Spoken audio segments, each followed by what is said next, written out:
Now, I am not one to apologize for things unless I genuinely think I feel bad about something I've done. People have called me out for plenty of stuff, and I've never apologized unless I believed I was wrong, which isn't often, to be frank, but it happens to the best of us, so hey. But today, I wanted to actually make a very solemn video.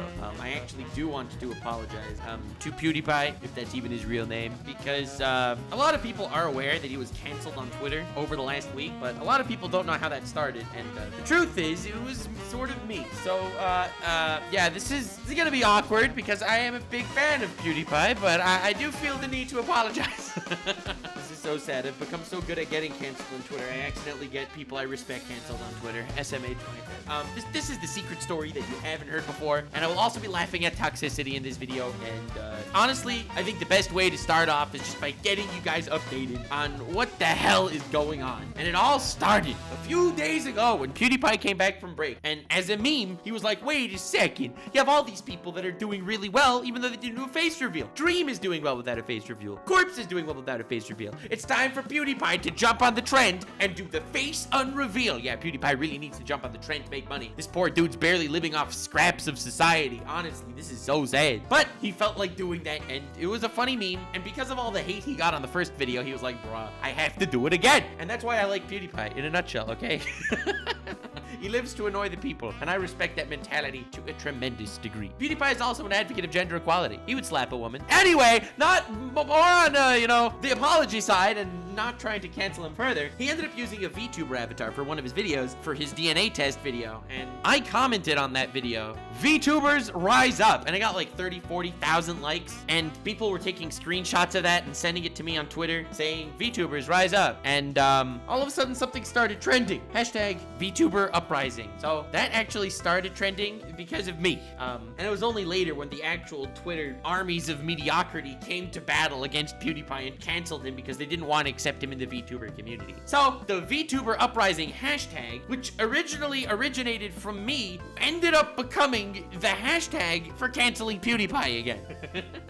I know, kind of weird how that happened. I'm not really, it's weird. But anyway, the VTuber community has been growing a lot over the last several months, especially in the West. And like anything that has a big community and big fandom, you have the toxic ones. I am a master in that area. My philosophy of laughing at toxicity instead of crying about toxicity has carried me through life and through many fandoms that have a lot of toxic enclaves that I've looked into. Honestly, some of my favorite videos I've made is laughing at toxic fandoms, and the VTuber fandom, growing rapidly, surprises me again and again with its stupidity. So many people started tweeting, bro, if you follow PewDiePie, unfollow me. We can't have white supremacists in the VTuber community, which is essentially gatekeeping. Like, this is an anti-gatekeeping community that excels in gatekeeping. Literally, that's exactly what they're doing. Bruh, PewDiePie becoming a VTuber? Oh my god. That's racist.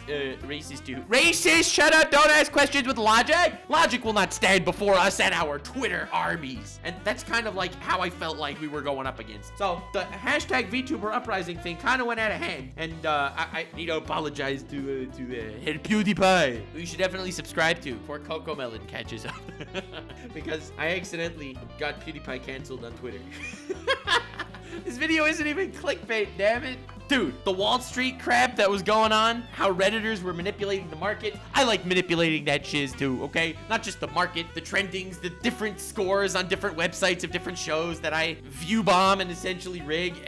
I love that stuff. This time I did it by accident, okay?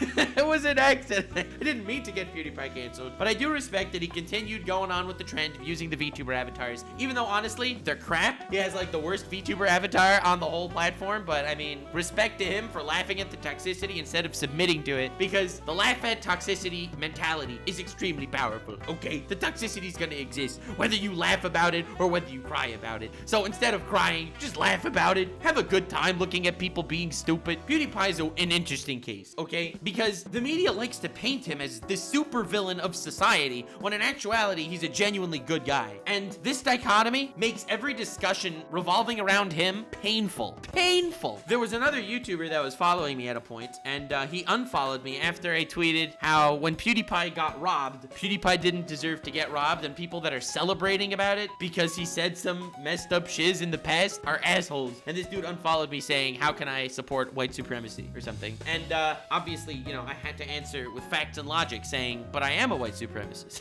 And then it's like, what? Okay, fine. I just felt like that was the right way to stoke the flames at that given moment, okay? Stoking the flames it's a good time. What can I say?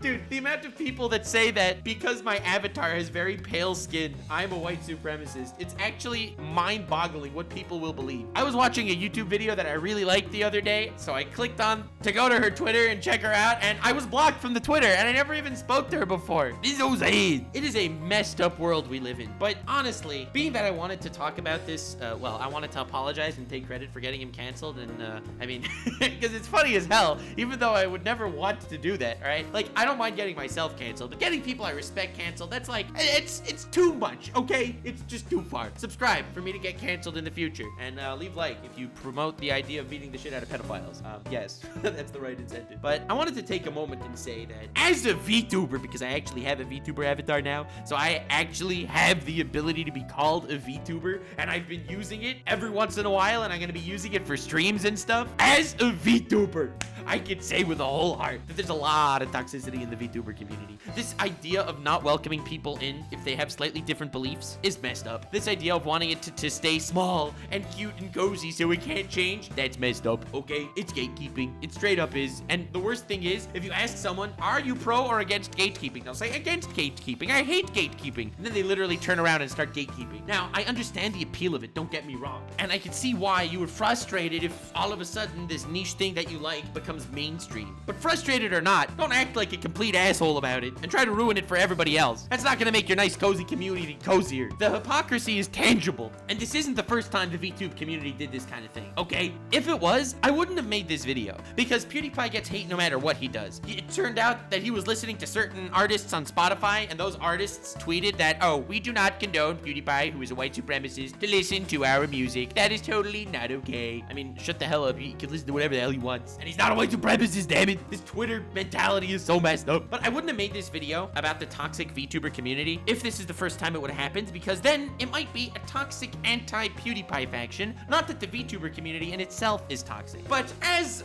a connoisseur of toxic fandoms, someone who has a PhD in the subject, and I highly suggest you subscribe if you want me to open the butthole of other toxic enclaves of the internet to you for your viewing pleasure. Nah, fam, this is the VTuber community. You remember when Pokimane became a VTuber at the height of her controversies as well? No one ever claimed that she was a racist, even though she said the N-word in the past, but that's okay because gender equality, gamers.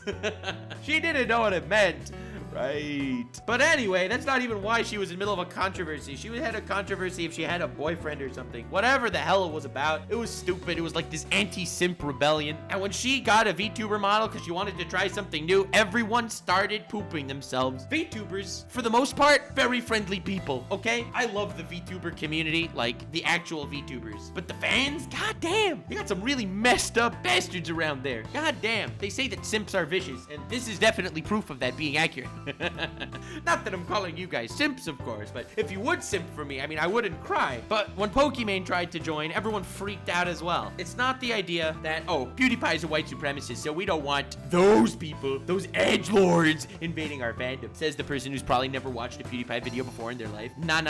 It's not the edgelords that they don't want in. It's anyone else they don't want in. They feel like it's their niche. Now, let me tell you something about the mind of the simp. I've done a tremendous amount of research into the simp psychology of Zawarudo, and I can say with certainty that I've learned many things about them. Now, if you look at the simp in their natural habitat, they want as much attention as they can get from whoever they are simping. Now, this is obvious, for they wouldn't be donating money if not for attention, or they would just donate it privately, you know, direct donation into the person you're supporting's PayPal, or pledges on Patreon, which I have, by the way, and you can pledge to me on Patreon. That would be sick. But not the point. The point I'm trying to make is, by the fact that it's done through Twitch donations, through Twitch subscribes, through OnlyFans, which is essentially for lonely people that want to make believe that they get company. It's all about the notice me senpai moments. It's all about the connection. That is what simping is all about. So once again, judging my calbus on the psychology of the simp, it's the attention that people are starting to feel like will falter when the community gets larger. There's no doubt in my mind that a streamer with 100 viewers will give more attention to each of them than a streamer with 1,000 viewers. And that's obvious. So if you have a community that gets even bigger, well then that's just diluting the amount of attention everyone's getting from their favorite VTuber. And it's going to people that aren't like-minded like them. Because every time two communities converge, you're gonna get differences in opinion and different people actually meeting each other. I know, the whole idea of a simp meeting another person, it's just an estranged mindset. Oh my god, this video became a war on simps video. This is so sad. But I really wanted to talk about the toxic mindset of the simp because I do feel like that is where a lot of the toxicity in the VTuber fandom comes from. Because even though the vast majority of people in the VTuber community are super nice, they're always the outliers. The vocal minority is actually insane. So the reason why this blew up so big, partially, you got the vocal minority of gatekeeper simps. And then you got the people that hate PewDiePie because they're Twitter butt plugs of society that think he's an actual white supremacist. So as a simp and toxic fandom diagnostician, I had fun watching this unfold. And again, PewDiePie is someone that I've always respected. I know, a crazy phrase that, you know, you can get canceled on Twitter for. Oh god, what would happen if I get canceled on Twitter again? Who knows? I mean, it doesn't really bother me. In fact, I like it. I find it funny. But between that and the fact that I caused the VTuber tag to start trending, and that's when people started piling on it, he would have gotten hate regardless. It's not because of me that he got hate, but hashtag VTuber uprising was my fault. And I'm sorry. I actually got PewDiePie canceled on Twitter by accident. God damn it. What an amazing world we live in. And he took it with stride like a Chad too. So hell yeah. So I guess you could say that it was a pretty huge flex, even though in actuality, it was just kind of sad on Twitter's perspective. Bruh, Twitter's so sad. Follow me on Twitter.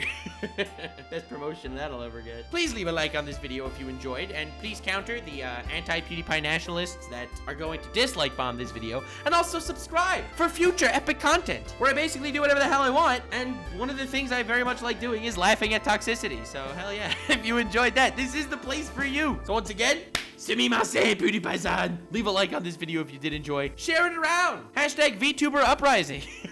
Let's do it. Let's get it trending again on Twitter. Have yourself a most wonderful evening, and remember to stay weird, fam.